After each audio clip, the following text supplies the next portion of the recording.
think one of the big challenges facing us as we move beyond the Christendom era is how we engage with the political dimension of life. Jag tror att en av de stora utmaningarna som vi möter när vi kommer in i tiden efter kristendomstiden är hur vi för den politiska diskussionen i vårt samhälle. We have many centuries of practice in a very different environment. Vi har flera århundraden av praktik i en helt annan kontext. And the church has historically in Europe got involved in politics through trying to exercise power and control. Och kyrkorna i Europa har traditionellt försökt utöva sin politiska makt genom just maktutövande kontroll. And as a minority community in a very different environment, that really isn't an option open to us now. Och det här är inget alternativ för kyrkan i framtiden som en marginell minoritet. So we need to find a new way of thinking and a new way of acting. Så därför behöver vi nya sätt att tänka och nya sätt att verka. One of the temptations we face is to simply withdraw from society. En frestelse är naturligtvis att helt dra oss undan det som händer ute i samhället. And that is certainly a temptation that the Anabaptist tradition has sometimes succumbed to. Och det här är en frestelse som anabaptismen i vissa perioder också har fallit för. But I don't believe that is the best way, and so I'm grateful for the presentation we heard from Patrik. Men jag tror inte att det här är det bästa alternativet, så därför är jag väldigt tacksam till de synpunkter som Patrik här har lyft fram. What he did was to set out for us a number of different ways of engaging politically. Han lyfte fram flera olika sätt på vilka vi kan som kyrka i framtiden engagera oss i det politiska. And I think it's really important to recognize there is not just one way, but a variety of options. Och jag tror att det är viktigt just att inse att det finns inte bara en enkel metod, utan det finns en mängd olika sätt på vilka vi kan engagera oss. Different approaches may be more suitable in different contexts at different times. En del sätt att fungera och verka politiskt kan vara mer framgångsrika i en viss kontext än i andra. So rather than looking for one way, I think we need to have a range of possibilities that we can draw from. Så istället för att koncentrera oss på ett sätt att verka politiskt så behöver vi ha liksom en palett av olika metoder som vi kan ta till i olika situationer och kontext. And if I can pick up something that I spoke about this morning, we do need to think and act as a minority community. Och för att återknyta lite till det som jag sa här på morgonen, så behöver vi tänka utifrån vårt sätt att verka som en minoritet. We are still a very sizable minority. Vi är fortfarande som kristna en ganska stor minoritet. There is much that we can do. Det finns mycket vi kan göra. But we need to be realistic about what we can and what we can't do. Men vi behöver också vara realistiska i det vad vi kan göra och vad vi inte förmår göra. So I think we need to make choices about which issues we get involved in. Så därför behöver vi också noggrant välja i vilka frågor vi engagerar oss. I think we need to be careful about the tone of voice we use. Och vi behöver också fundera väldigt noga över vilket tilltal vi ger de frågor som vi engagerar oss i. So it's not about withdrawal or engagement, it's about how we engage. Så det handlar inte om vi ska dra oss tillbaks eller om vi ska engagera oss, utan det handlar om på vilket sätt vi engagerar oss. And I want to endorse very strongly what Patrik said, that this is not just for individuals, this is a community response. Och jag vill understryka det som Patrik sa, att det här gäller inte enskilda individer i första hand, utan oss som församling, som kyrka, som gemenskap. Different ones of us may have different convictions and priorities and passions, but we need the wisdom and the resource of the whole community. Vi kan ha olika övertygelser och prioriteringar och sätt att engagera oss, och därför behöver vi ha just förankringen i gemenskapen. I do also think we need to hear one of the warnings that Patrik presented to us. Och vi behöver också lyssna till en av de varningar som Patrik lyfte fram. If, as Christians, we do not speak with one voice, it's going to be difficult for us to be heard. Om vi som kristna inte har en gemensam röst när vi engagerar oss, så blir vi inte heller hörda och trovärdiga. And the reality is that Christians don't all agree about most issues. Verkligheten är ju den att kristna har olika åsikter i de flesta frågor. So that limits what we can say and do, but it also provokes us to continue to search for a greater unity among us. Så det här begränsar oss förstås i vilka frågor vi kan engagera oss. Men det ger oss också en större trovärdighet i de frågor vi lyfter fram. I want also to endorse the importance of integrity. Sen har vi frågan om integritet som jag vill understryka. We need to model whatever we advocate. Vi behöver ha en modell för det vi engagerar oss i. Unless we're living the practices we want to see, then we have little to say. Om vi inte själva kan vara en modell för den förändring vi vill åstadkomma, så då blir det svårt att engagera oss och bli trovärdiga. I don't think that means we have to be perfect before we say anything. Jag tror inte det behöver innebära att vi måste vara perfekta i det som vi försöker utföra. But I do think we need to be honest and we need to have something that we can offer. Men vi behöver åtminstone ha en ärlighet och så behöver vi ha någonting att erbjuda. I think the question of how we can be distinctive is quite a difficult one. Jag tror frågan om på vilket sätt vi kan vara annorlunda och igenkännbara är väldigt svår. Is there anything that we as Christians can offer that no other group in society is offering? Finns det någonting vi kan erbjuda som kristna som ingen annan grupp i samhället kan erbjuda? The Anabaptist tradition often talks about being countercultural. I den anabaptistiska traditionen så talar man om att vara en motrörelse i kulturen. And I think that resonates well with the Baptist tradition as well. Och det är säkert också kännetecknande för en stor del av den baptistiska traditionen. Although we might use the language of dissenting or nonconformist. Även om vi kanske har andra ord och benämningar på det. But whatever language we use, we have to ask, what are we dissenting from? Men oberoende vilka ord vi använder så behöver vi fråga oss, vad är det vi tar avstånd ifrån? What are we not conforming to? Vilka frågor är det vi inte går med på att anpassa oss till? And which bit of a complex culture are we trying to be counter? Och vilken del av den komplexa kultur vi är en del av är det som vi går emot i så fall? So, for example, to pick up the issue of ecological responsibility that Patrik mentioned. Så om vi tar till exempel det här med ekologiskt ansvar som Patrik nämnde. I fully agree that that's an issue that we should be engaging with. Så jag är helt övertygad om att det här är en fråga som vi tillsammans behöver engagera oss i. But in many ways the church is playing catch up. Many other groups have gone ahead of us.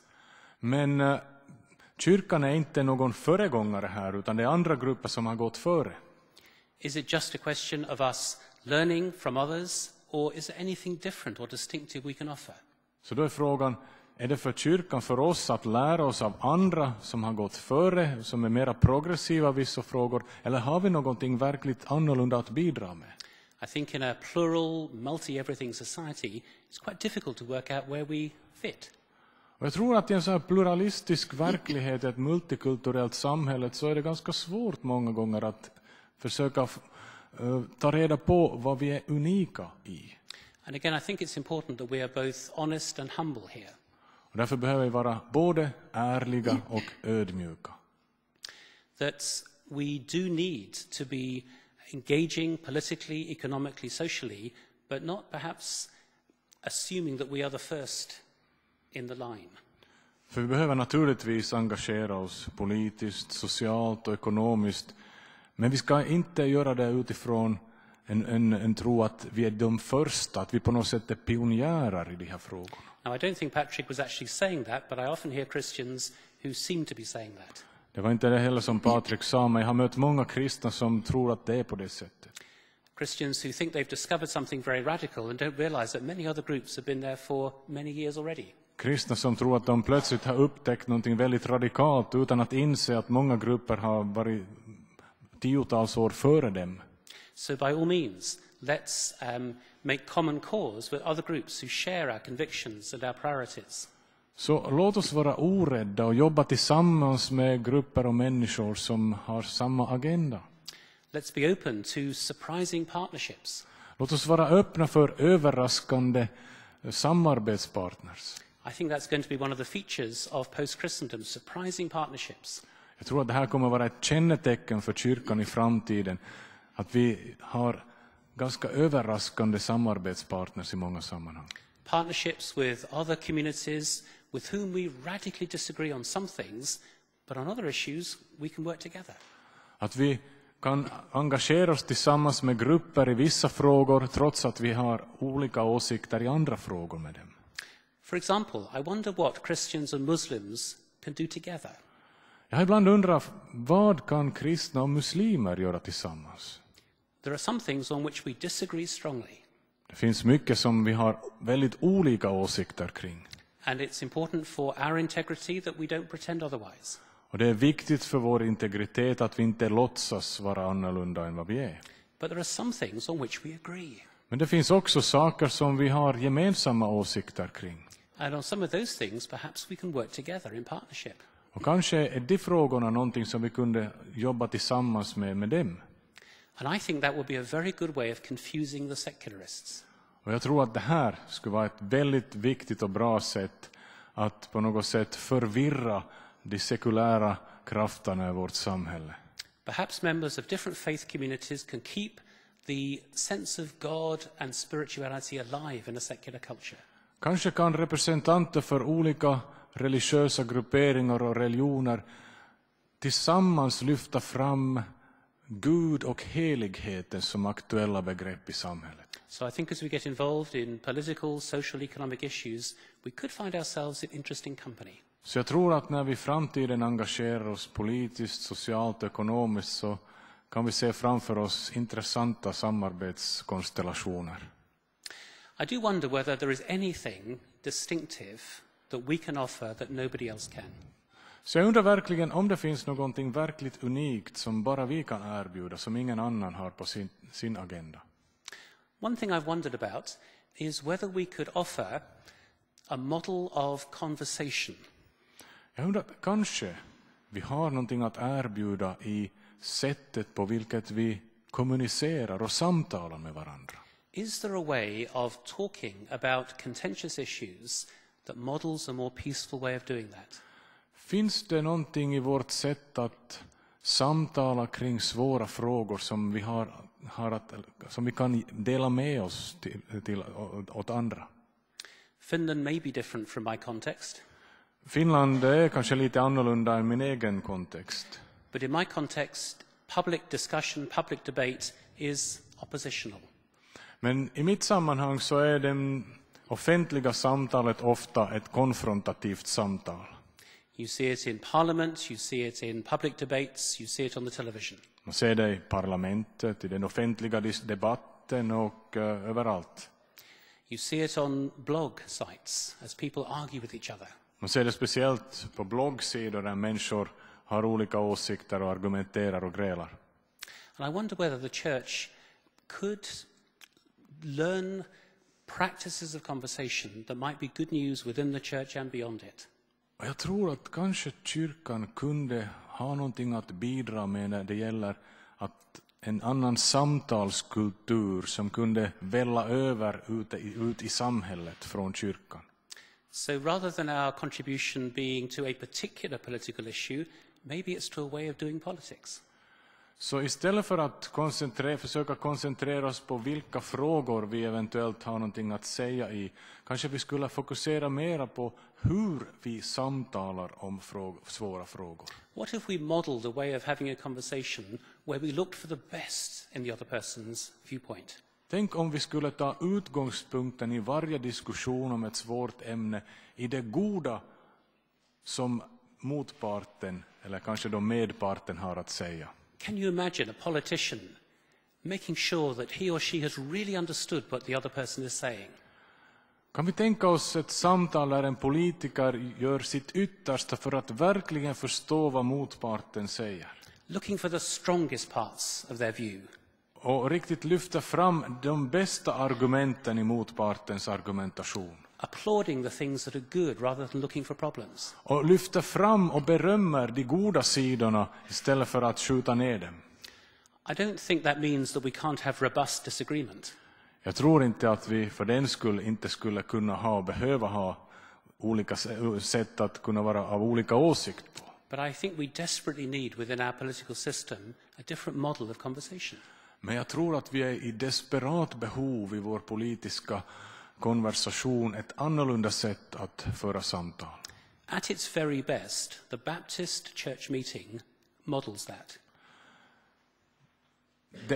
Det bästa i ett baptistiskt församlingsmöte är just en sådan modell. The problem is the Baptist church meeting is often not at its best. Men tyvärr är baptistiska församlingsmöten inte alltid de bästa exemplen på det. In fact, often it's the worst part of being a Baptist. Ibland kan det till och med vara det värsta med att vara baptist. I just think there's something here that we could recover. Men jag tror att det finns någonting här som vi kunde och borde återupptäcka. It will be good for our communities and it might offer something beyond. Det skulle vara åtminstone bra för vår egen gemenskap och vår egna församling, och det kunde också vara någonting som vi kunde ge vidare till andra. And just one other comment. En kommentar till här ännu. I do think it's important as we explore a different way of engaging in politics to start with things that are local. Jag tror att när vi funderar på hur vi ska engagera oss politiskt så behöver vi ta utgångspunkten i det lokala. The church in the Christendom period always aimed at the top. Kyrkan under kristendomsperioden fokuserade alltid på toppen i samhällsskiktet. If we can change things at a national level, everything will filter down. Om vi kan förändra sakerna på toppnivå på det nationella planet så kommer sakerna att förändras också på det lokala planet, tänkte man. Maybe instead we need to start at the local, the regional level and see if things could filter up. Men kanske är det precis tvärtom. Kanske är det just i det lokala, i det regionala som vi ska ta vår utgångspunkt för att se om förändringen kan ske också där i toppen. Let me just give you one example from the city of Bristol where I live. Jag vill ta ett exempel från staden Bristol där jag fungerar och verkar. Bristol in the last year has introduced a local currency.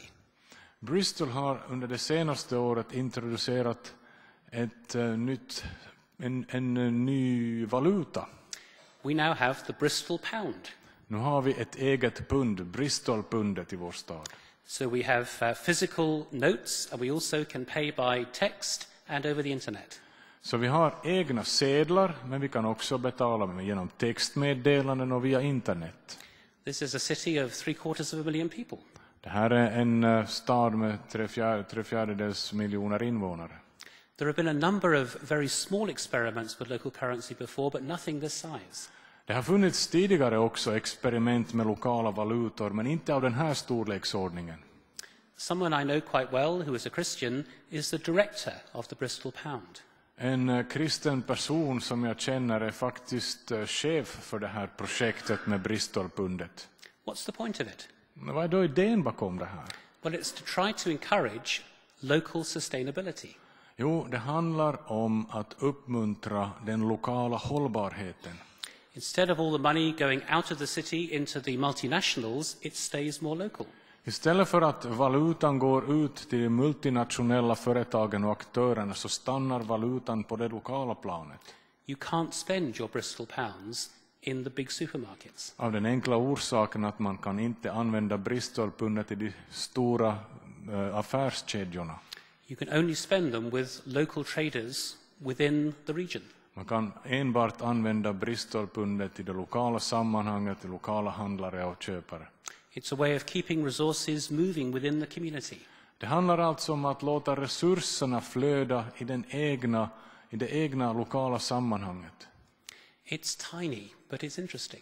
Det är ett litet projekt, men mycket intressant. It is a challenge to the way things are normally done. Och det är också en stor utmaning till hur saker och ting annars sköts. It's not going to revolutionize the British currency overnight.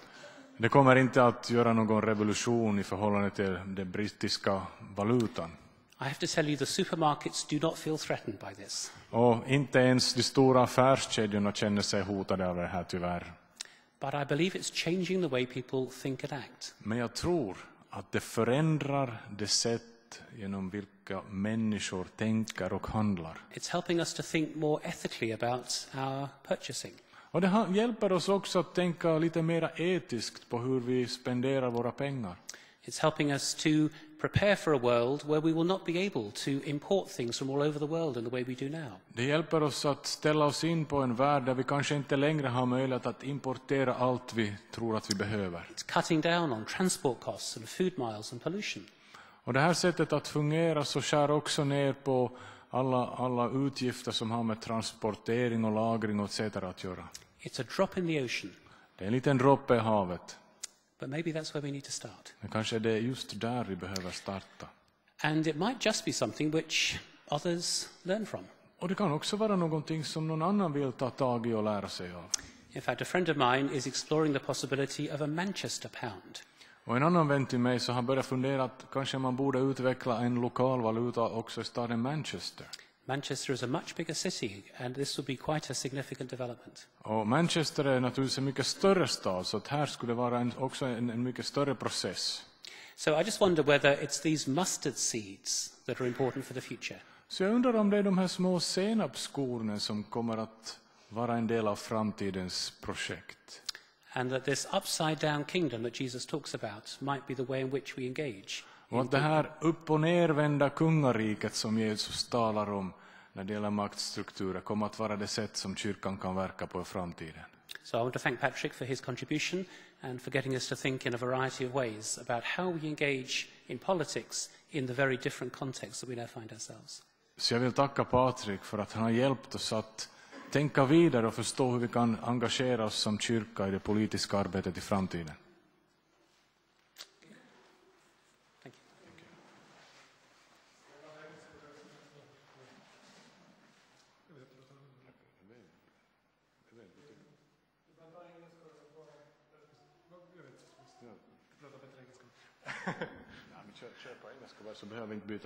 Okay, so we decided I'll do this in English and he translates. Så vi gör så att Patrik talks English och jag försöker tala svenska eller hur det nu var. Okay, so I want to start by saying that I agree with everything you said just Jag vill now. börja med Brilliant. att säga att jag är fullständigt överens med allt du har sagt hittills. But I was supposed to talk about the book. Men jag ska också tala om min bok. And I said already beforehand, so it's okay. We were both pacifists, so it's okay that we don't agree on everything. Och jag kommer konstatera att vi är båda pacifister, så även om vi kan vara i olika åsikter så blir det ingen kris. No, I think the book is very interesting and brings up very much that is important to us to think about. Jag tycker att det här Stuarts bok är väldigt viktig för oss att ta som utgångspunkt för vårt tänkande. There is, however, a thing in the way it's arranged that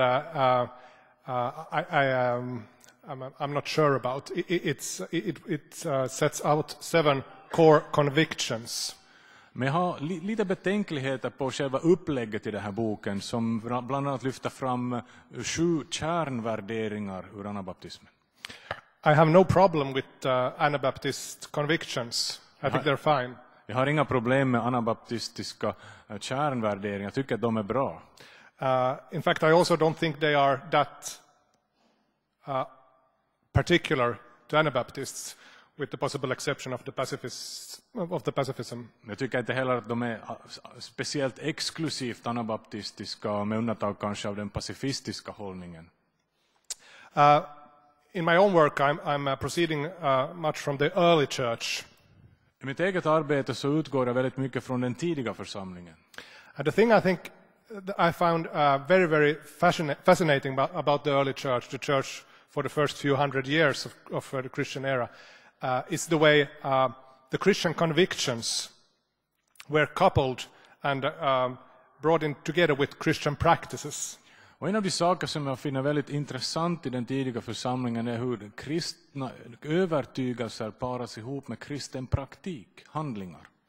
And I think this has been, if you look out throughout Christian history of the Christian church, problems often arise when the practices and the convictions diverge, or the one gets emphasized over the other.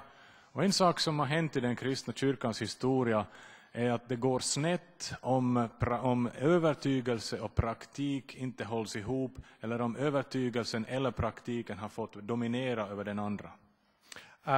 And I think the Anabaptist movement in very much started as a reaction towards a Christianity where this was happening very much. Och den anabaptistiska rörelsen fick sin början som en kritik när kyrkan just upplevde det här.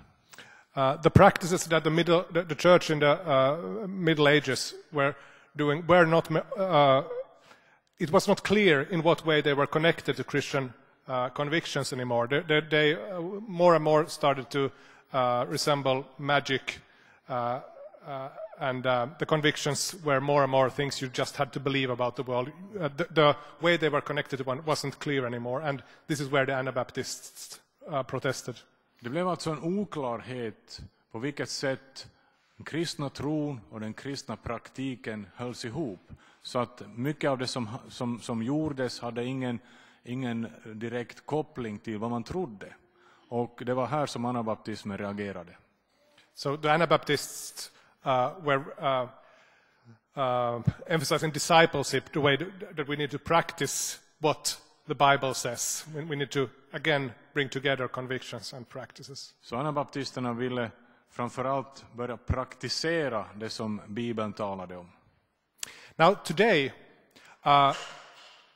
Christianity, the Christian faith we have today, is mostly quite strong on convictions, but quite weak on practices. Den kyrka vi ser idag, så här globalt sett, så är ganska stark när det gäller dogmatik och övertygelse, men ganska svag när det gäller kristen praktik och handling. And the thing I find interesting about the Anabaptist tradition still, and there's a lot of this in Stuart's book, are the way the Anabaptist practices provoke us, who are used to a very conviction-based Christianity. Och det som jag tycker är intressant och som jag också finner i Stuarts bok är just på vilket sätt anabaptismen utmanar oss att bli en kyrka som är mer fokuserad på handling.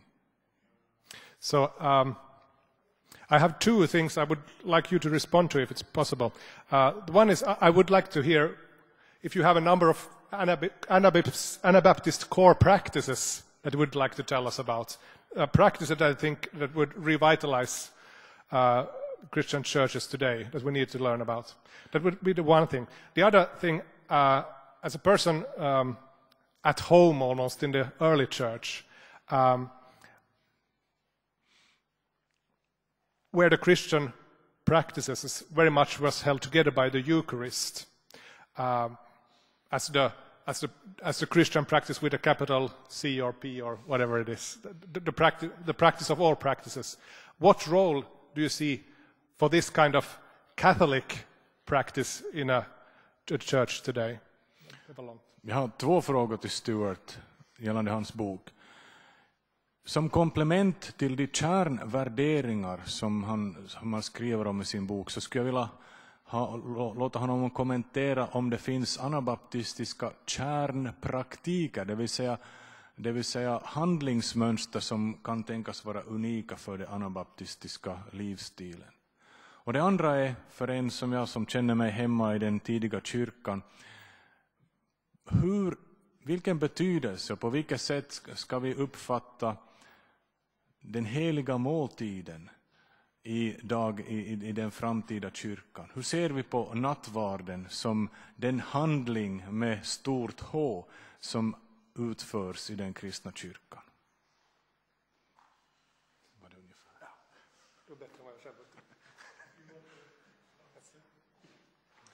We need 3 of these microphones. Oh, there's one there.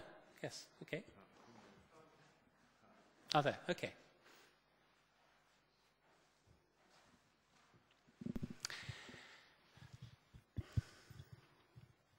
Let me start then by giving 3 examples of Anabaptist practices. Jag ska börja med att ge 3 exempel på anabaptistiska handlingsmönster eller praktiker.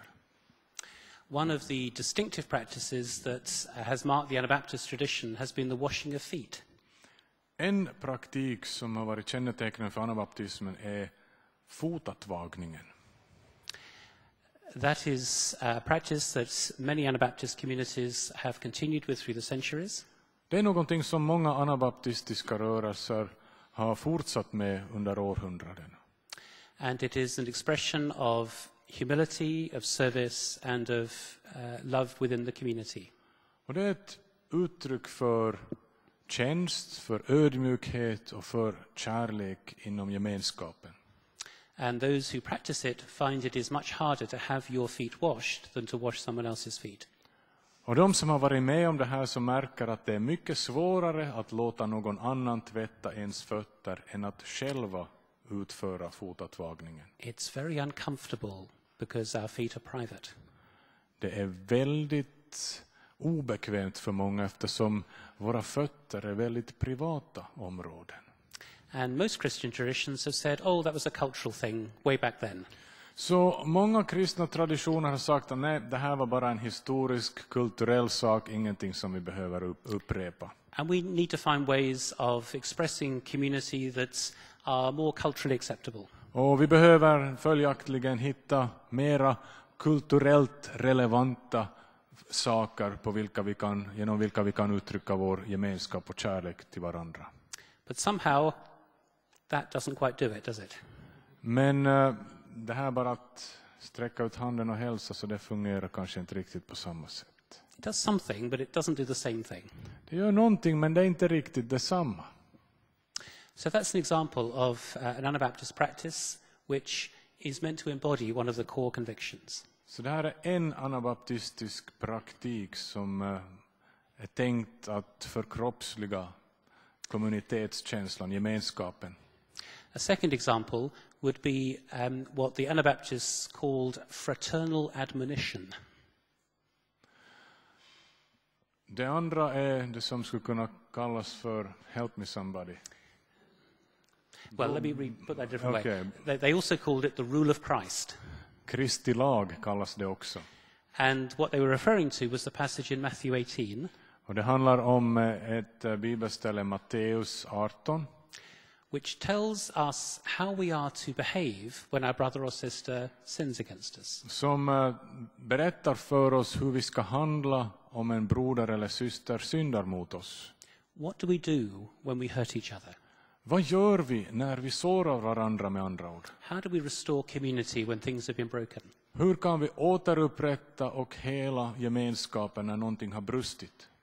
And the Anabaptists in the 16th century said that in these state churches, this just wasn't practiced. Och anabaptisterna på 1500-talet konstaterade att i dessa folkkyrkor så fungerade inte det här. But they believed that it was absolutely crucial because of their conviction about discipleship. Men de ansåg att det var absolut nödvändigt med tanke på deras övertygelse om hur viktigt det var med gemenskap och lärjungaskap. That discipleship was not just an individual matter, it was a community Att practice. lärjungaskap inte är någonting individuellt enbart, utan någonting som vi gör tillsammans. That we need each other. Att vi behöver varandra. Now that again is very countercultural in our culture today. Och det här är att gå mot den normala kulturen idag. Individualism means we don't want to be told what to do. Individualismen säger att vi vill inte att någon annan ska tala om för oss hur vi ska bete oss och tänka. We don't want to be accountable to one another. Vi vill inte vara ansvariga inför varandra. But this has been an Anabaptist practice. It hasn't always been practiced wisely, but it has persisted through the centuries. Det här är en praktik som har fortgått genom århundraden, inte alltid på det mest kloka sätt, men i alla fall har den funnits. And a third example is the subject of the book that Leif-Erik mentioned earlier, that my wife and I have written. Det tredje handlar om det ämne som jag och min fru skriver om i vår nyaste bok. About multi-voiced church. Om en kyrka med många röster. The early Anabaptists quite often referred to 1 Corinthians chapter 14. De tidiga anabaptisterna refererar ofta till första Korintierbrevets 14 kapitel. And said that church should not be dominated by one voice or just a few voices. Ja, de sa att kyrkan ska inte vara domineras av en röst eller bara några röster. Because of their conviction that the Holy Spirit was poured out on the whole community. Därför att de var övertygade om att den helige ande hade blivit utgjuten över hela församlingen. They structured their community in such a way that everybody was expected to participate. Så de strukturerar också sin verksamhet och tänkte att alla ska ha möjlighet att delta. So those would be 3 examples of practices. Så det här är 3 exempel på anabaptistiska praktiker. I'm interested in the critique of the book, that it focuses on convictions rather than practices. Jag tar till mig den här kritiken om att min bok fokuserar mer på övertygelser än på praktiker.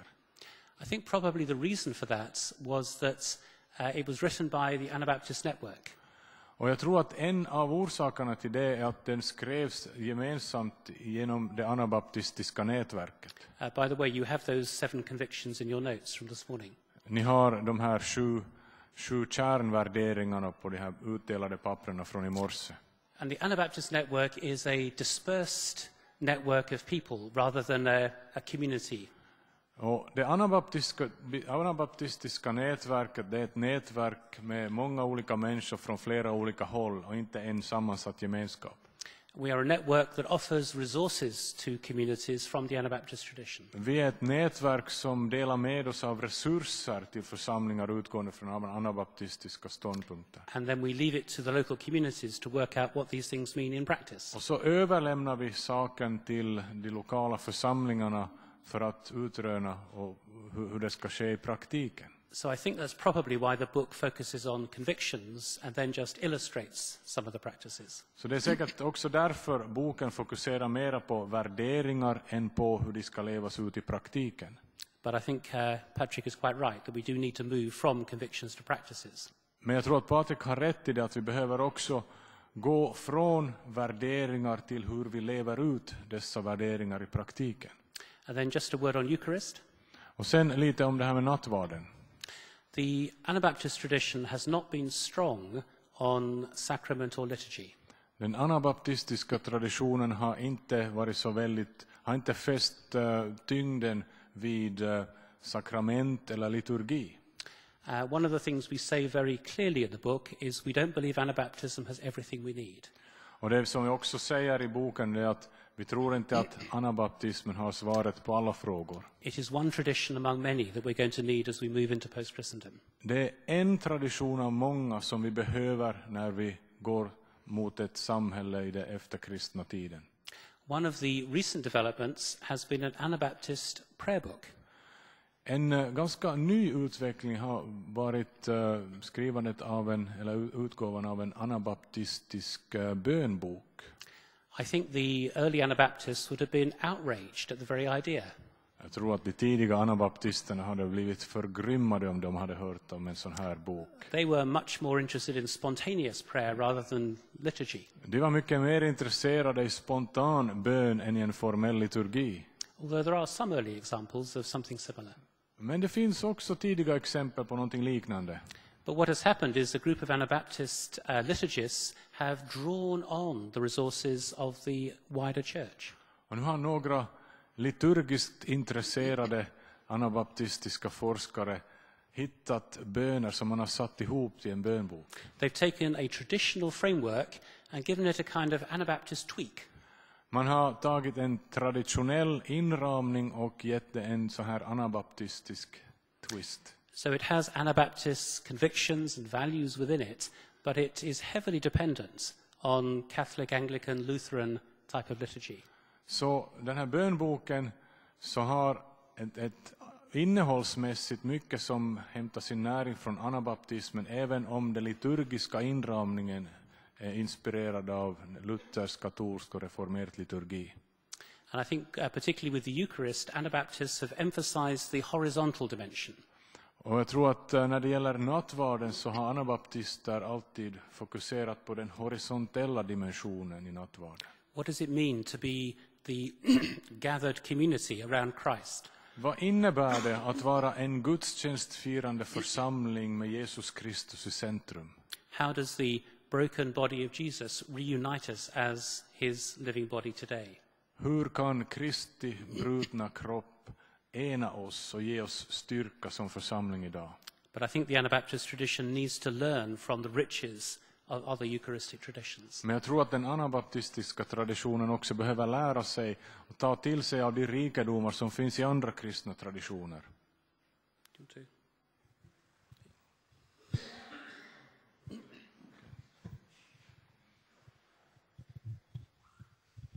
En kommentar bara på det där just Matteus 18 som jag tyckte var jättepositiv när jag läste det i boken.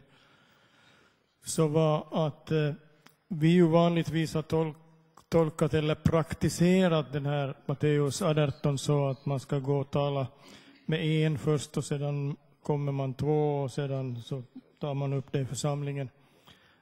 Så jag har ju lärt mig att det egentligen handlar om uteslutningsprocessen i församlingen. Att man utgår ifrån att egentligen kommer vi för att tala om för dig att nu är det kris.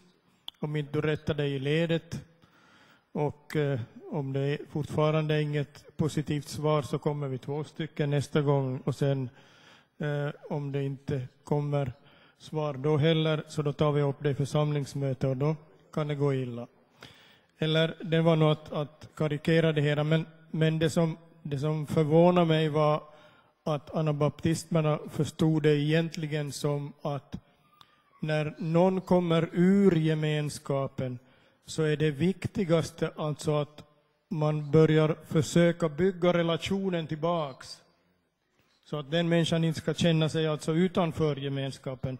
Och detta att man går till en annan människa handlar mera om alltså att du är med, vad är det som du egentligen upplever problem med, kan vi hjälpa dig på något sätt?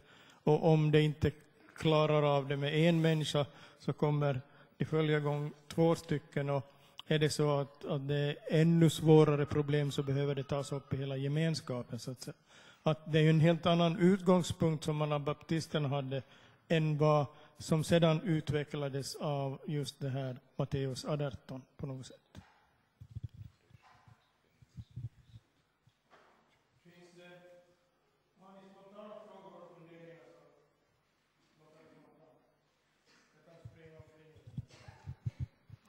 Om ni har frågor så kan ni sätta upp en hand så kan jag springa omkring lite. Jag vet inte om jag går händelserna i förväg, men jag var den första som såg till att biblioteket i Vörå fick Hagmans bok och anmälde mig som första låntagare så den råkar vara i väskan. Men det som ju har intresserat mig så oerhört är ditt resonemang om hur ska kyrkan, den lutherska, idag klara sig ur sin kris. Och då frågar jag mig, nästa år blir det 100 år sedan baptistpionjären Johan Imbor skrev sin lilla skrift med rubriken Några ord om kyrkans skiljande från staten. Jag råkar ha ett exemplar och den har varit utlånad åt andra som har doktorerat i detta land också. Men det där, vad tror du personligen, hur länge tar det förrän vi inser att den gudlösa staten som ser till att allt mörker sprider sig och antikristlig propaganda körs in i riksdagen, i lagberedningen, hur mycket som helst. Hur länge ska kyrkan kunna tiga om detta?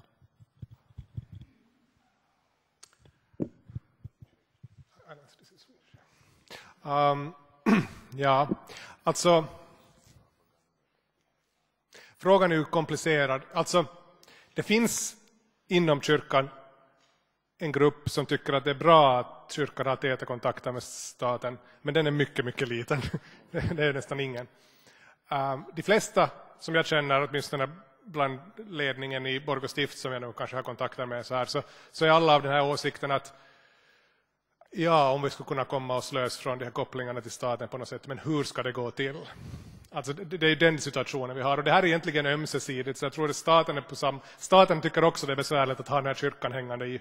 Men vi har hundratals år av historia som man inte bara kan sudda ut så där i ett steg. Det som jag vet att till exempel biskoparna funderar på är att hur ska vi göra med beskattningen? Kan vi koppla lös den från en statlig beskattning? Ta liksom steg mot det här. Så jag tror att vägen går dit, men det är svårt. Jag menar, det känner du till säkert bättre än någon annan här. Att hur sammantvistar det här är i lagstiftning och i praktik. Att det liksom, viljan räcker inte att reda upp det väldigt snabbt. Men sen är det klart att det finns, jag menar, till exempel den sanktion som kyrkan indirekt ger åt militärmakten till exempel, det är ju en sak som de flesta inte ser ett stort problem i. Jag menar att kyrkan bistår militären med präster och så vidare. Så att här finns det ju saker som man kan diskutera. Men när det gäller just det här begravningsväsen, folkbokföring, det här tror jag att åsikterna är ganska jämnt. Alltså de flesta är överens om att det här är något som borde lösas upp. Men det är bara väldigt, väldigt svårt att åstadkomma det i praktiken. Så det tar nog ett tag ännu. Men ju mera människor som skriver sig ut ur kyrkan, desto akutare blir det. Så går det väl den vägen, antar jag. Det tror jag.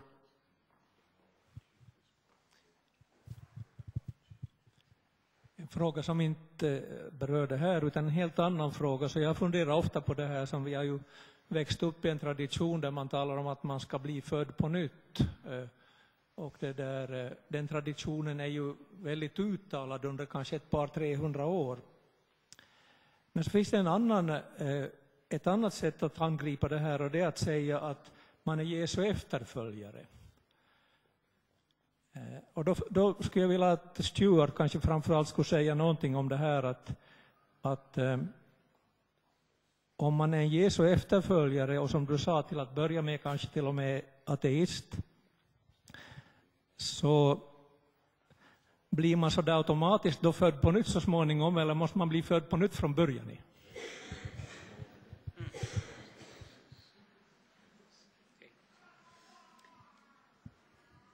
Good question.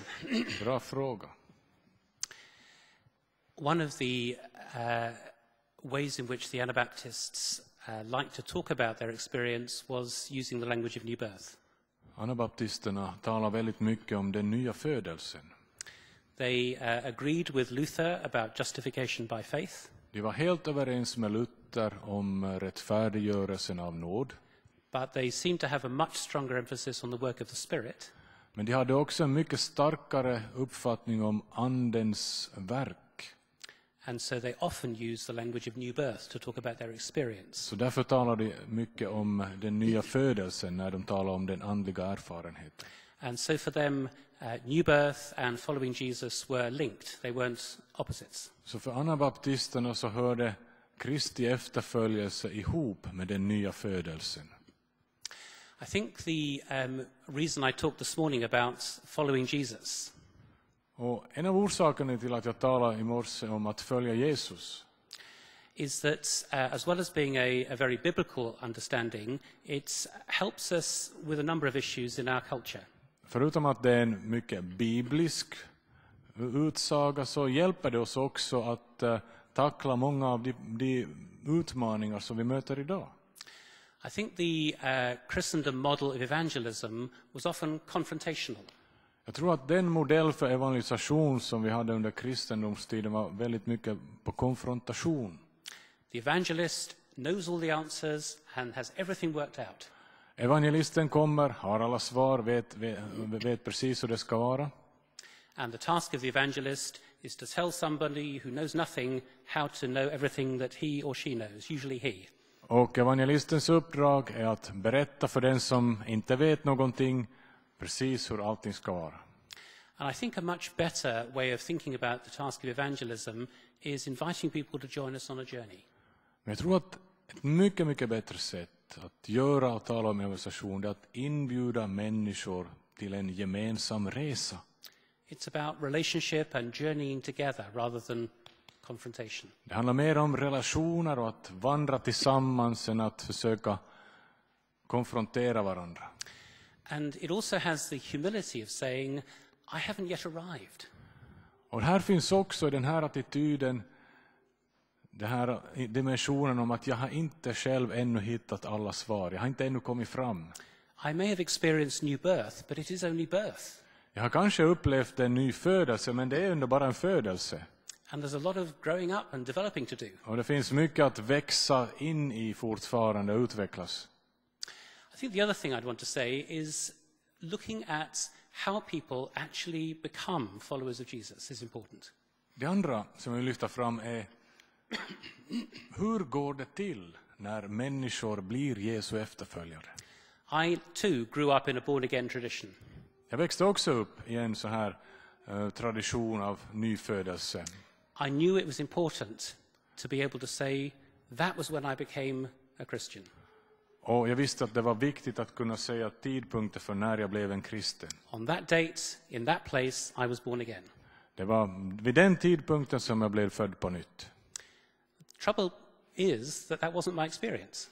Problemet var bara det att jag hade ingen sådan erfarenhet. There was a period of 4 or 5 months in my mid-teens when I came to know Jesus. Det fanns en period på några månader i mina tonår under vilken jag lärde känna Jesus. I know something really changed at that point. Jag vet att det var någonting som förändrades i mitt liv under den tiden. But I don't know what the date was. Men jag minns inte vilket datum det var. And the evidence from research is that something like 2/3 of Christians don't have a date. Och enligt tillförlitliga undersökningar så kan man säga att ungefär 2/3 av alla kristna har ingen tidpunkt. They describe a process that might go on for weeks or months or even years. Men de kan referera till en process som kanske har inletts och tagit flera månader, kanske åratal. If they are part of a born-again tradition, they know that's wrong. Om de är en del av en sån här på nyttfödelsetradition så vet de att det här är fel. They know they're meant to have a date. De vet att de skulle behöva ha ett datum för sin omvändelse. And I've come across 1 or 2 people who have invented a date. Och jag har faktiskt mött personer som har hittat på ett datum när de har blivit födda på nytt. They were so tired of people pressing them. You must know when you were born again. De blev så trötta på människor som frågade dem hela tiden, när blev du frälst? That they just picked a date out of the diary. Så de tog ett datum ur almanackan. And they discovered that people then left them alone. Och sen fick det vara fred för de som frågade ut dem. I know that for some people there is a born-again moment which is absolutely crucial. Jag vet att för många människor så finns det en tid och en plats som är livsviktig för många människor när de blev födda på nytt. But I believe that for many of us that actually isn't our experience. It's a process, it's a journey. Men för många av oss är det inte så, utan den nya födelsen handlar om en process, om en resa. And I think I'm happy to leave God to decide what the date is. Och för mig räcker det om Gud håller reda på datumen. But I agree with you, it's really important we don't lose the language of new birth. That's really important. Men det är viktigt att vi inte förlorar talet om den nya födelsen. Yes. I too have no dates. Jag har heller inga datum. And as a theologian, I always have thought about ways of describing that's as the preferred state. You know. Och som teolog har jag alltid försökt hitta argument för att säga att det är bättre på det sättet. Att inte behöva ha ett datum. I don't know if I have succeeded with that. But one thing I think is important and is kind of problematical with this mentality of this one big event. Och det finns problematiska saker just med det här fokuseringen på en tid och en plats och en händelse. It's that big event becomes the model for how I meet God. Då är risken att den här tidpunkten och händelsen blir en modell för på vilket sätt jag möter Gud i framtiden. And which might lead to us missing God meeting us in very different contexts, in very different ways. Och då kan det göra det att vi inte känner igen Gud när han möter oss i andra situationer och kontext. I think that's very important for us today to rediscover the fact that this is God's world. He can meet us any way he wants. Jag tror att vi behöver återupptäcka det här att det här är Guds värld. Gud kan möta oss på vilket sätt som helst, var som helst i denna värld. It doesn't have to be that one big experience. Det behöver inte vara det här stora enastående enda tillfället.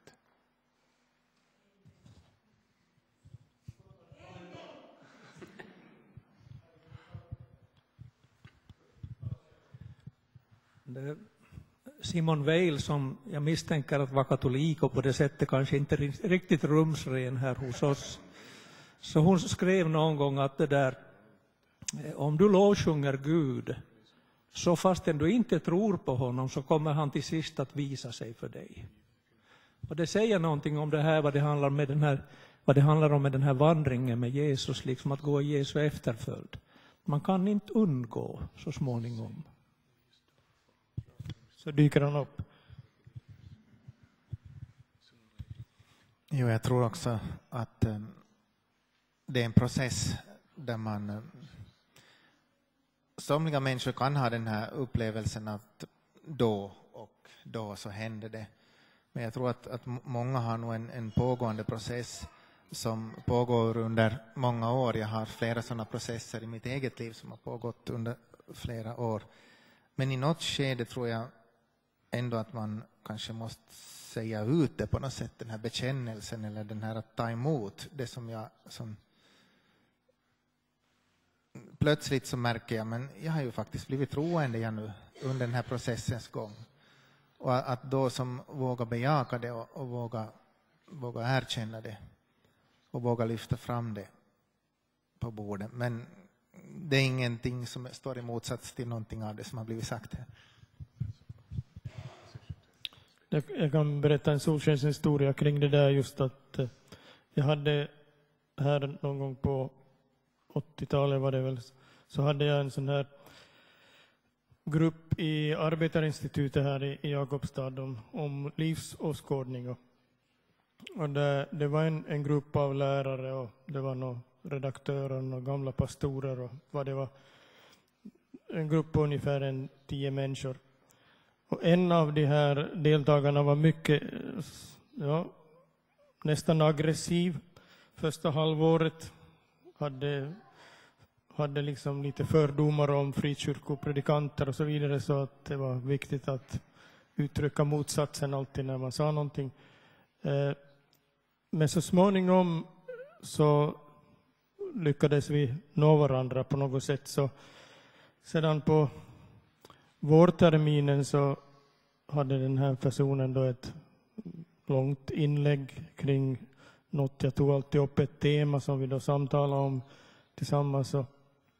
Och till slut så började ju allt mer och mer luta mot att det fanns en tro där i det som han sa. Och plötsligt så säger han själv, men nu har jag bytt sida. Nu tror jag ju.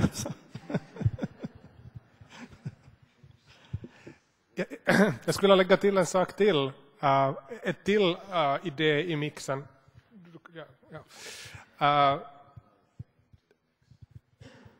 Det här med att tala om en process kan också bli fel. Om vi ska göra det riktigt komplicerat. Jag tänker mig ta till men här är många pastorer som har det som jobb att förklara kristna tron åt folk, så ni kan åtminstone fundera på det. För att vi har i vår tid, i vår kultur, ett väldigt starkt sånt här projekttänkande. Också när det gäller oss själva. Och när vi börjar prata om kristen tro som en process, så blir det lätt att vi hamnar in i ett sätt att tänka där vi tänker oss att vi vet vart den leder. Alltså att vi så att säga vi har liksom, nu är du frälst och nu ska du ha en period på en viss period och sen så är du en god kristen. Men det vet vi ju alla att något sånt existerar inte. Vi har inte ett mål. Vi kanske har ett mål finns i evigheten när vi förenas med Gud i den eviga saligheten. Det är målet. Det är svårt att skilja någon process i det kristna livet från livet självt. Och det är en viktig grej. Att det finns många av oss, jag tror att många av oss, sådana som jag, som har blivit starkt influerade av det här idén om, det här talet om andlig vägledning, allt det här som kommer väldigt starkt under min livstid, som jag är jättestarkt influerad av, som lätt gör att vi tar och placerar vårt andliga liv in i ett fack i vårt liv, så det blir liksom en hobby som vi vet att det är viktigt för oss och som vi måste nära, vi måste läsa, vi måste be och sådär. Men vi ser inte att det är liksom, vi får inte riktigt ihop med livet som helhet. Och det här talar om en process som kan stödja en sån sak, och det är besvärligt. Så därför tror jag att just det här som vi har pratat om här idag, när vi börjar prata om kristendomen som en politik, som hur vi lever våra liv, där allting är relevant. Jag menar, om jag väljer att ta bil eller buss till jobbet, det är för mig som kristen en del av mitt kristna liv. Allting så här, vad jag gör när jag ska natta mitt barn på kvällen, det är en del av mitt kristna liv. Så det är väldigt viktigt att vi inte gör kristna livet till processer som pågår vid sidan av resten. Det är ett språk som har sina sidor, bara som vi måste medvetna om. Okej.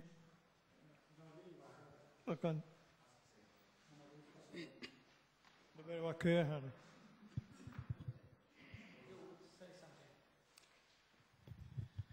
Ja, det här...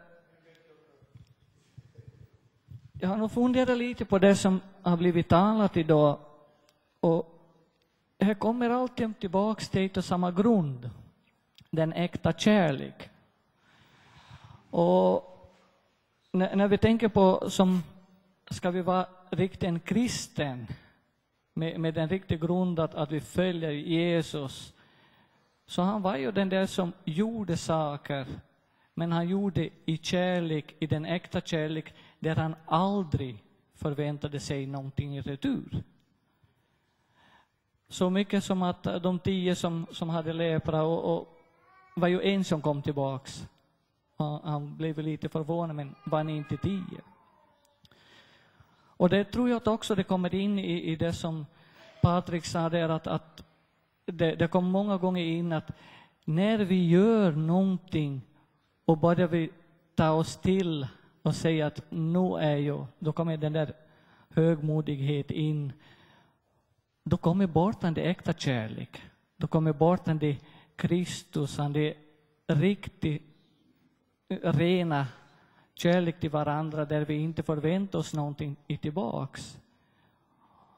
Och det kan vara redan att hjälpa jag någonting komma in i en kyrka, och så förväntar jag mig ett tack. Då blir det att jag gör inte mera för att hjälpa något, men jag gör för att någon ska uppmärksamma mig.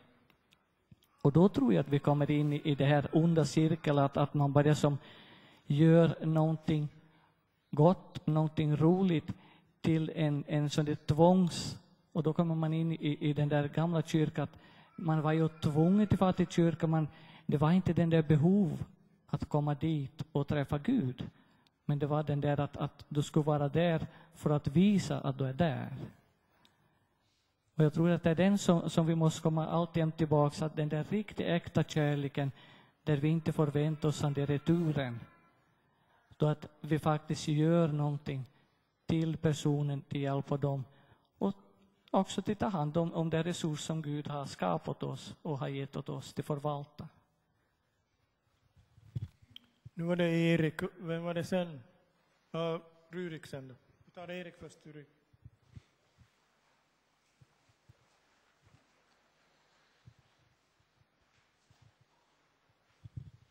Med all respekt för dem som har upplevt en sån här förvandling till att man har kommit till tro, så måste jag också få bekänna hur jag kom till tro. Jag har en bok som heter Ord och vänner, där Linus Sandberg, pastorn som många kände, skrev då han var på besök: född 2 gånger, dör aldrig. Och den 7 juli nästa månad, då fyller jag 65 år. Och det är en mycket stor tacksägelsedag för mig. Och följande år, den 11 december, då var det dags att på eget initiativ begära att få bli döpt. För jag hade kommit till det själv. Min pappa hade lärt mig som 11-åring att ta och läsa över Bibeln från pärm till pärm, och kom sedan och säga att du inte har någonting att göra.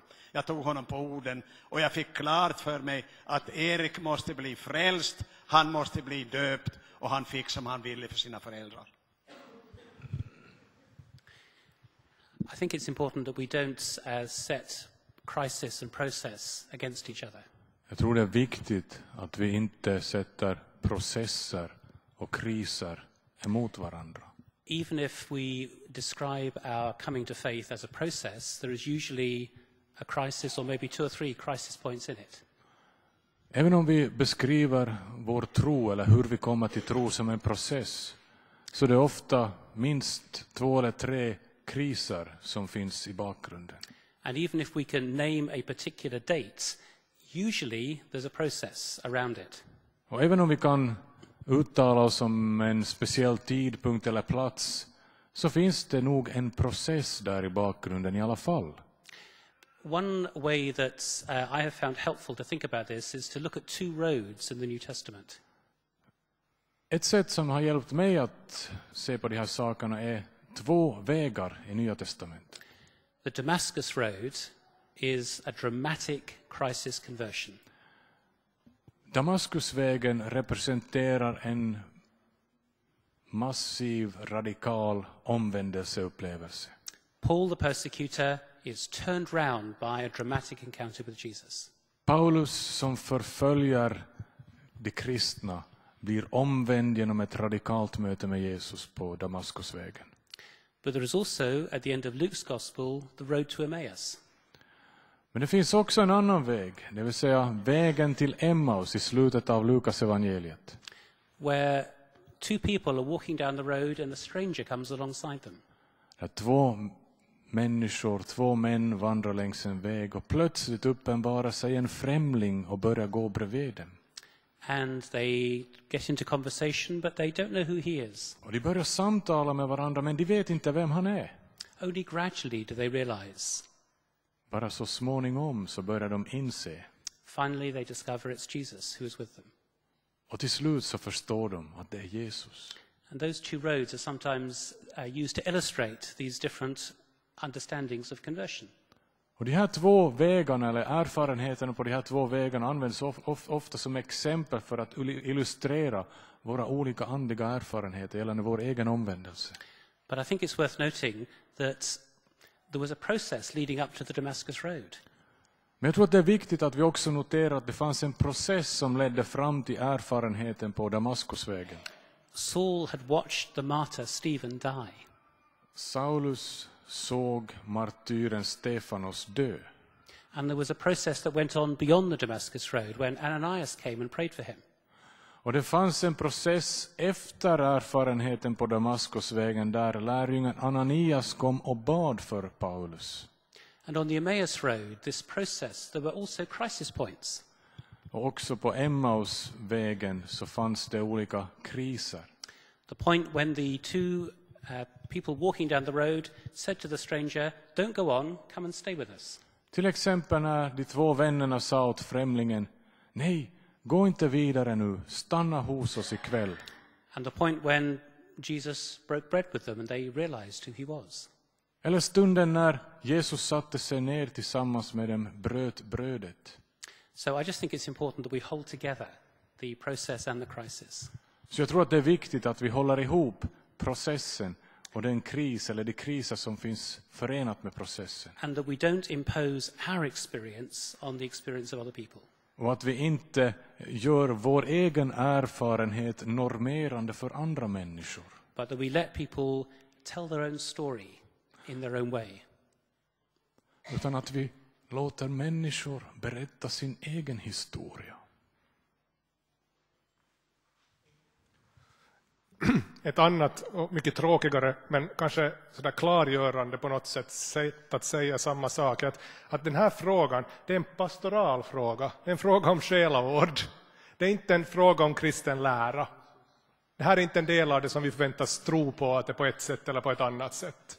Så det här är ett frågan om hur hjälper vi varandra att komma vidare den kristna tron. Och då måste vi ha visdomen att inte just som man säger spela ut det här mot varandra och så vidare.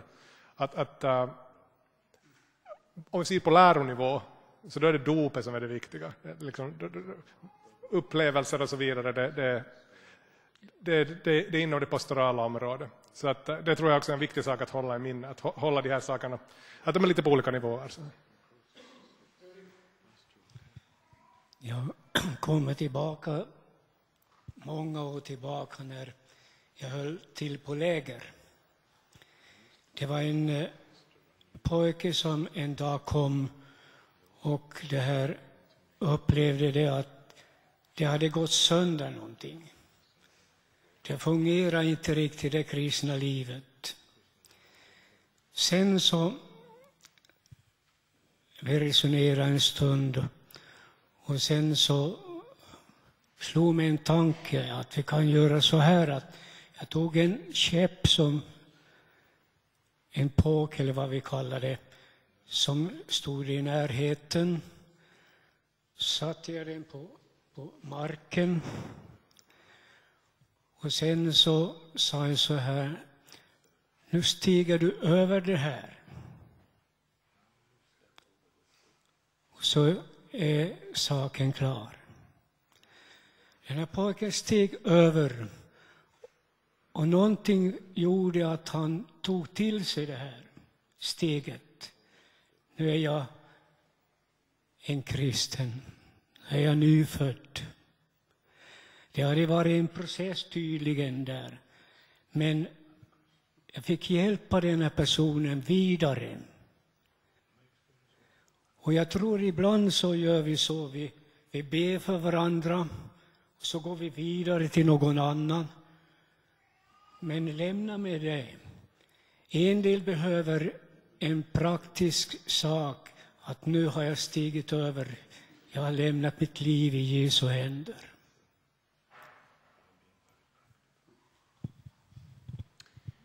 Thank you. I think that's a good example of the thing that Patrik was talking about earlier, practices, not just convictions.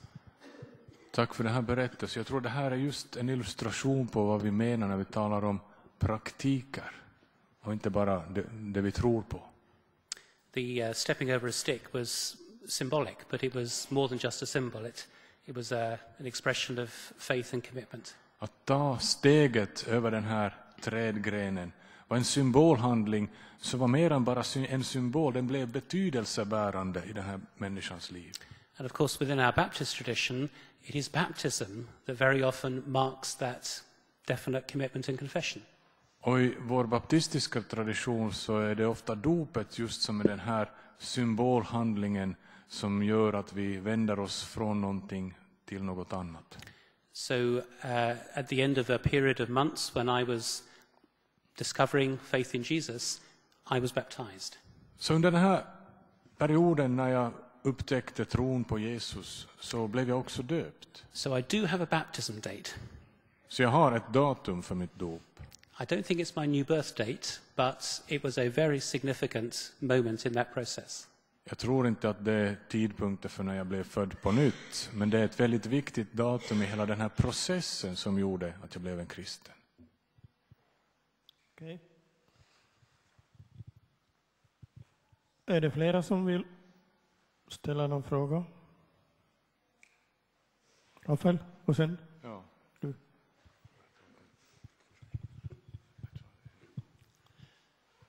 Det är ju märkligt det där. Speak up.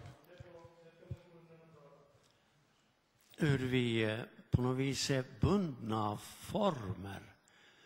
Jag tänker då inte minst på detta med andens verklighet och verkningar. Hur detta krav på former har hindrat människor att stiga in i andens fullhet utanför proklamerade former. Så det smärtar. Ibland är formerna givna. Det gäller ju nattvarden inte minst. Där kristenheten är förenad i ungefär likartade händelser. Förutom detta med den katolska konsekrationen. Så är det fel. Konsekrationen. Där man vid en klockringning lär att då förvandlas elementen verkligen till Kristi lekamen och blod. Det kanske vi inte kan omfatta, men för övrigt så är vi bundna till formerna där. Men bara där som jag anser och upplever det.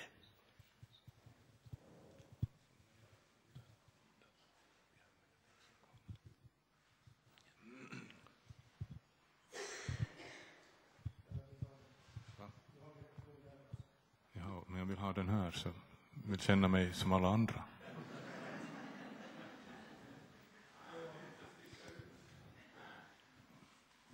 Patrik Hagman, du är en ekumenisk teolog. Nu sitter vi här som baptister och tycker att alla borde vara som oss, eller så inte. Du gör teologi utifrån hela kyrkan. I Finland är vi då ungefär ett dussin kyrkosamfund.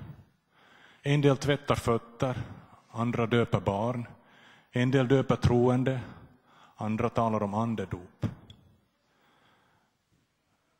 Hur ska vi bli en kyrka i det här landet? Och vad kan vi göra för att komma vidare på den vägen tillsammans? Det här är ju det stora ekumeniska utmaningen som jag själv har sysslat med på betald arbetstid i 13 år. Jag försöker göra allt det där som han säger så fint. Jag vet inte om jag lyckas.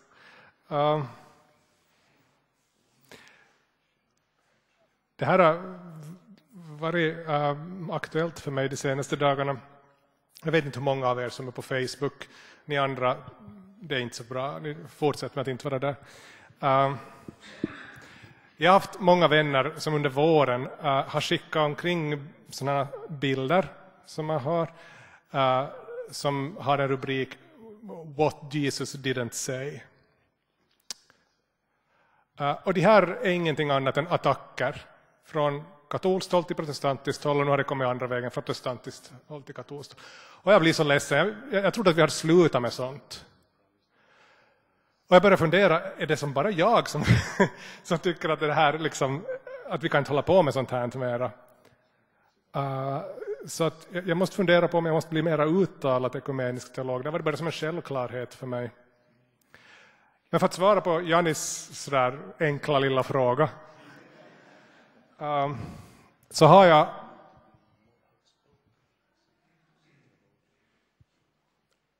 ett par rättesnören som jag har följt. Och det är broder Roger ITC och Thomas Merton, som båda, tror jag, oberoende av varandra har sagt att vägen till den förenade kyrkan handlar om att förena hela kyrkan i sig själv. Och det där har jag som, så att säga, det har jag gjort till mitt rättesnöre. Att om jag själv, jag menar, vi är alla representanter för vår kristna tradition. Jag menar, vare sig vi vill eller inte. Jag menar, så förkroppsligar vi kyrkan i det liv vi lever. Och jag vill försöka förkroppsliga hela kyrkan. Jag menar, ni förstår att det inte är möjligt. Men det betyder till exempel att när jag är här med er så kommer jag att tjata om nattvärden och andra katolska grejer. Och när jag är med lutheraner och kanske några katoliker och andra så här mer högkyrkliga människor, så då kommer jag att tjata om andra baptistiska praktiker och tvätta fötter och så här. För att jag tror att vi behöver hela det här spektret. Att när kyrkan är splittrad så då fungerar ingen del bra där. Så att med fullkomlig 100% respekt för sånt som Janne har gjort på betald arbetstid hela sitt liv. Och jag har lite insett då det senaste dagen att kanske jag har inte tillräckligt mycket uppskattat nyttan av det där, för att jag tar det som så för givet. Men jag tror att vägen framåt är att vi så att säga roddar till saker och ting själva. Genom att i våra egna liv som enskilda församlingar blir jättekonstiga. Alltså just att vi har en baptistförsamling som bestämmer sig att vi behöver liksom en sån där klocka när vi firar nattvard. Bara för att förvirra saker och för att liksom just visa att, alltså, jag menar, om vi tar den här klockan dit så då måste vi fundera på varför gör vi det egentligen. Och det tror jag bara kommer bra saker av att försöka reda ut det. För att bara ta ett sånt exempel. Det kanske finns viktigare saker. Men den vägen, det tror jag. Alltså, jag tror att vi måste så att säga, att den gamla idén, att den gamla ekumeniska grundtanken har varit att man ska stå stadigt rotad i sin egen tradition, så kan vi diskutera med andra. Jag tror inte att det funkar. Jag tror vi står i vår tradition vi står i, och sen ska vi rodda till det. Och sen så vara så pass nyfikna och intresserade av varandra. Och jag tror att om det finns någon nytta med att vara baptist och protestant och allt sånt här, att det är helt okej. Ingen har sagt att inte vi får, vad vet jag, börja med processioner här i mitt gånger på högtidsdagar och allt möjligt annat sånt här. För att sådär, det står inte skrivet någonstans hur vi ska göra. Så att om vi tycker att vi behöver det så gör vi det. Och rodda till saker. Jag tror att föreningen säger att vi blandar ihop de traditionerna så mycket. Det är inte hemskt avancerat. Jag tror det här är det enda sättet vi kan få det att funka. Yeah. Can I just say one more thing? Two things. One very briefly. In my experience, the church is already getting mixed up like this. Min erfarenhet är att kyrkan redan, tack och lov, är lite mixed up, lite blandad. Det blir lite blandad kompott. So in my Baptist church in Bristol, there are Christians from many different backgrounds. Så min baptistförsamling hemma i Bristol så har vi kristna från många olika traditioner. And they don't think of themselves as Baptists, simply as Christians. De betraktar sig inte nödvändigtvis som baptister, men de är kristna. Is that a good thing or a bad thing? But it's happening. Är det en bra sak eller en dålig sak? Vet jag inte, men det händer. Secondly, a story from Northern Ireland. En berättelse från Nordirland. Where the division between Catholic and Protestant, as you know, is very deep. Där klyftan mellan protestanter och katoliker är väldigt djup. A young man moved into Belfast. Det var en ung man som flyttade in till staden Belfast. And he was greeted with this question: Are you a Catholic or a Protestant? Och han hälsades naturligtvis med frågan: är du katolik eller protestant? And he said, I'm a Muslim. Och han sa: jag är muslim. Yes, but are you a Catholic Muslim or a Protestant Muslim? Och så frågade han: men är du en katolsk muslim eller en protestantisk muslim? That's a true story. Det är en sann berättelse. It illustrates two things to me. Det berättar två saker för mig. First, how deep-rooted these divisions are. För det första, hur djuprotat de här skillnaderna är. This is not going to be resolved soon. Och att de här skillnaderna inte kommer att överbryggas så lätt. But secondly, the presence of Muslims and other faith communities in our culture is changing things. Men det andra är att närvaron av muslimer och andra religioner så förändrar sakerna, konstellationerna. Christians as a minority community alongside other minority communities have more in common with one another than we thought.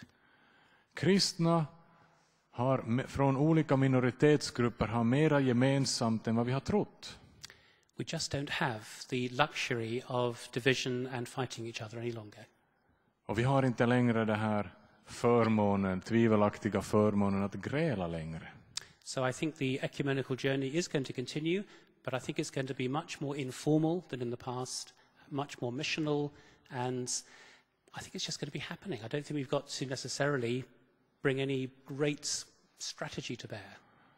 Så jag tror att den ekumeniska resan kommer att fortsätta. Den kommer antagligen att bli mycket mer informell, men också mycket mer spännande, och den kommer att fortsätta. As Patrik said, it's about attitude, it's about heart. Det handlar om vår egen inställning, om vårt eget hjärta. Okay. En kort fråga till Hagman.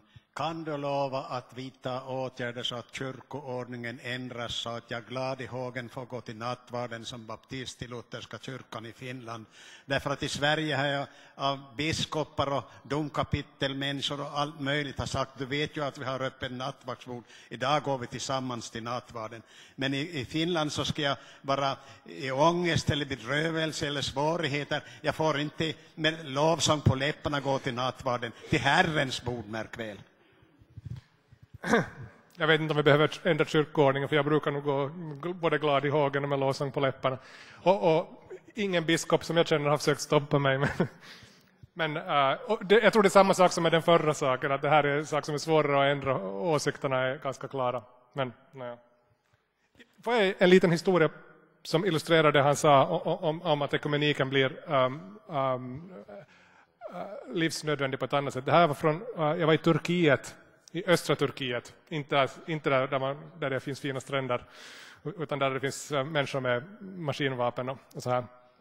En gång i en stad som heter Mardin, där det fanns 7 jättevackra kristna kyrkor och 7 familjer, kristna familjer, en i varje. Alltså alla andra hade flyttat bort för att oroligheter och förföljelser och så vidare. Det här är helt så här modern tid. Det fanns alltså en präst kvar, alltså 7 kyrkor tillhörande olika kyrkosamfund. Det var syrisk-ortodoxa, det var grekisk-ortodoxa, de var katolska och det fanns en protestantisk församling och så vidare. Och nu var de alltså sammanlagt 30-40 personer kvar och en präst i ena församlingen, fanns det en präst. Så det de gjorde, det var då att de söndag efter söndag gick de turades om att de firade gudstjänst i en av kyrkorna. Och den här prästen, han firade gudstjänstliturgin enligt den tradition han kunde då förstås. Men de firade alla ihop tillsammans. Och vi som västerländska det var en forskarresa vi var där på, så sa jag lite sådär halvt till intet gjorda av det här, för det var väldigt så tufft, det var så få där kvar. Att ja, men det är ju fint att ni kan ha ett sånt här ekumeniskt arbete. Och så sa han lite sådär torrt att yes, alltså på engelska, jag måste säga det på engelska, annars låter det inte rätt. Yes, this is a different kind of ecumenism. This is called survival. Så att det blir mera trängande när vi inte mera har så mycket att visa upp på egen del. Då är det inte så viktigt att betona skillnaderna mellan oss mera. Okej, det finns mycket mer att lösa, men maten väntar på oss, så vi ska avsluta här.